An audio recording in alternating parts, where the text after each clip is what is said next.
Nation news live, സത്യം, ചരിത്രം, വർത്തമാനം.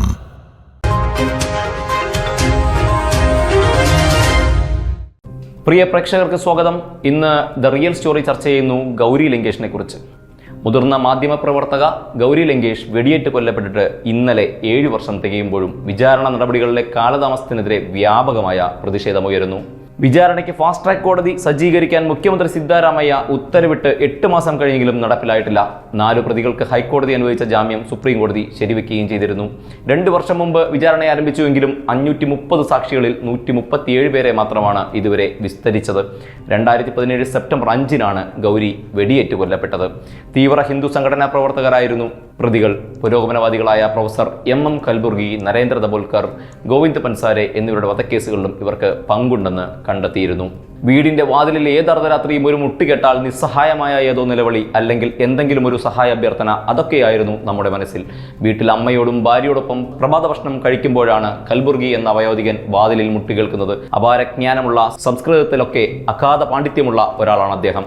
ലോകത്തിലെ പ്രധാന സർവകലാശാലകളിലൊന്നായ ഹംപി സർവകലാശാലയുടെ വൈസ് ചാൻസലർ കൂടിയായിരുന്നു. വാതിൽ തുറന്നയുടനെ അജ്ഞാതർ എന്ന് വിശേഷിപ്പിക്കുന്ന ചില ചെറുപ്പക്കാർ അദ്ദേഹത്തിന്റെ നെഞ്ചിന് നേരെ തുരുതുര നിറയൊഴിച്ച് ബൈക്കിൽ കയറി കടന്നു കളഞ്ഞു. അവിടെ വീണ് ആ ജ്ഞാനവൃദ്ധന്റെ ശരീരം നിശ്ചലമായി. ഈ സംഭവത്തിന് 2 വർഷമാകുമ്പോഴാണ് രാത്രി ജോലി കഴിഞ്ഞ് വീട്ടിലെത്തി വാതിൽ തുറക്കുമ്പോൾ പത്രപ്രവർത്തകയായ ഒരു വനിത ഗൗരി ലങ്കേഷ് എന്ന പ്രശസ്തയായ സാമൂഹ്യ പ്രവർത്തകയുടെ നെഞ്ചിലേക്ക് വീണ്ടും അജ്ഞാതമായ തോക്കുകൾ ഗർജിക്കുന്നത്. 3 ശരീരത്തിലും 4 ചുവരിലും തുളഞ്ഞു കയറിയെന്ന് വാർത്തകൾ. താരതമ്യേന ദുർബലമായ ആ ശരീരം അവിടെ തന്നെ വീണുപിടഞ്ഞ് നിശ്ചലമായി.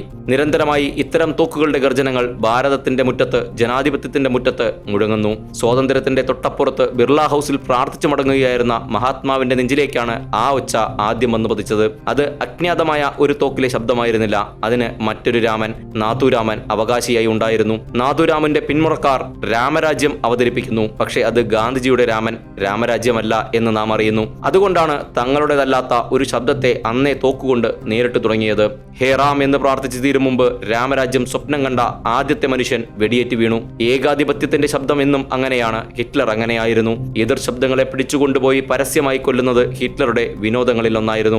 ദേവാദിദേവനായിരുന്ന ഇന്ദ്രൻ തന്റെ ഏകാധിപത്യ കാലത്താണ് മഹാബലിയെ ചവിട്ടിത്താഴ്ത്തിയത്. ഇന്ദ്രനായിട്ടല്ല, അജ്ഞാതനായ വാമനനായി വന്നാണ് ഇല്ലാതാക്കുന്നത്. ബ്രാഹ്മണകുമാരനായി വന്ന് കർണനിൽ നിന്ന് ശരീരത്തോട് ചേർന്ന കവചം അപഹരിക്കുന്നു. ഒരർത്ഥത്തിൽ അർജുനന്റെ ധീരതയല്ല, ഇന്ദ്രന്റെ ഭീരുത്വമാണ് കർണന്റെ ജീവനെടുക്കുന്നത്. കൃഷ്ണൻ ഇന്ദ്രനോട് പൊരുതിയ ഒരു കഥാപാത്രവുമാണ്. ഗ്രാമത്തെ കർഷകരെ, ഇടയന്മാരെ പ്രളയത്താൽ മുക്കിക്കൊള്ളുമ്പോൾ ഗോവർദ്ധനം കുടയാക്കി ജനപക്ഷത്ത് നിന്ന് കാർവർണ്ണം നടത്തുന്ന യുദ്ധപ്രഖ്യാപനം ഏകാധിപത്യത്തിനെതിരെ ഒരു കറുത്ത മനുഷ്യന്റെ ആദ്യ എതിർ ശബ്ദവുമാണത്. എന്നാൽ തോൽക്കുന്ന കഥാപാത്രമല്ല എന്നത് കൃഷ്ണന്റെ ഒരു പ്രത്യേകതയാണല്ലോ. ഇന്ദ്രന്റെ കാലത്തിന് ശേഷം, അതായത് ശിലായുഗത്തിലെ മനുഷ്യനായ ഗോപാലകൃഷ്ണൻ ലോഹയുഗത്തിലെ ദൈവമായി മാറുന്നതാണ് നാം അറിയുന്ന കഥ. തോറ്റുപോയവർ, നിശബ്ദരാക്കപ്പെട്ടവർ, വെടിയേറ്റു വീണവർ, പക്ഷേ എവിടെയും തോറ്റുപോയവരായിരുന്നില്ല. കാലങ്ങൾക്കിപ്പുറം മഹാബലിയും കർണനുമൊക്കെ ധീരകഥാപാത്രങ്ങളുടെ പുനർവായനകളാണല്ലോ.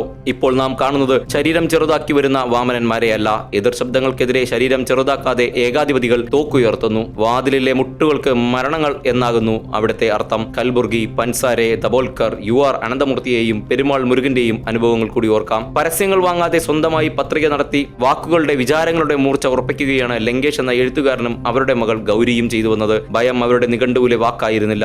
വെടിയുണ്ടകൾക്ക് അവരുടെ ദുർബലമായ ശരീരം നിശ്ചലമാക്കാനാവും. അവരുടെ മരിക്കാത്ത ശബ്ദത്തിന്, ആശയങ്ങൾക്ക് ഏത് വെടിയുണ്ടകൾക്കാണ് തുളവീഴ്ത്താനാവുക? കവർന്നെടുക്കലുകൾ ധീരതയുടേതല്ല, ഭീരുത്വത്തിന്റെയാണ് എന്ന് കാലം വീണ്ടും കാണിച്ചിരിക്കുന്നു. പതിയിരിക്കുന്ന മരണം എവിടെയും ചാടി വീണുകൊള്ളട്ടെ, അത് ഞങ്ങളെ വിസ്മയിപ്പിക്കുകയില്ല. ഞങ്ങളുടെ ശബ്ദം ഏറ്റുവാങ്ങാൻ കഴിയുന്ന ഒരു കാതിലെങ്കിലും എത്തും. ഞങ്ങളുടെ പതാക ഏറ്റുവാങ്ങുന്ന ഒരു കൈയെങ്കിലും ഉയരും. അന്ന് ഞങ്ങളുടെ മരണം, ഞങ്ങളുടെ സമരം വിജയത്തിലേക്ക് മുന്നേറും. വാക്കുകൾ ബൊളീവിയയിലെ ഉൾക്കാട്ടിൽ വെടിയേറ്റു വീണ ഇനിയും മരിക്കാത്ത ചെഗുവേരയുടേതാണ്.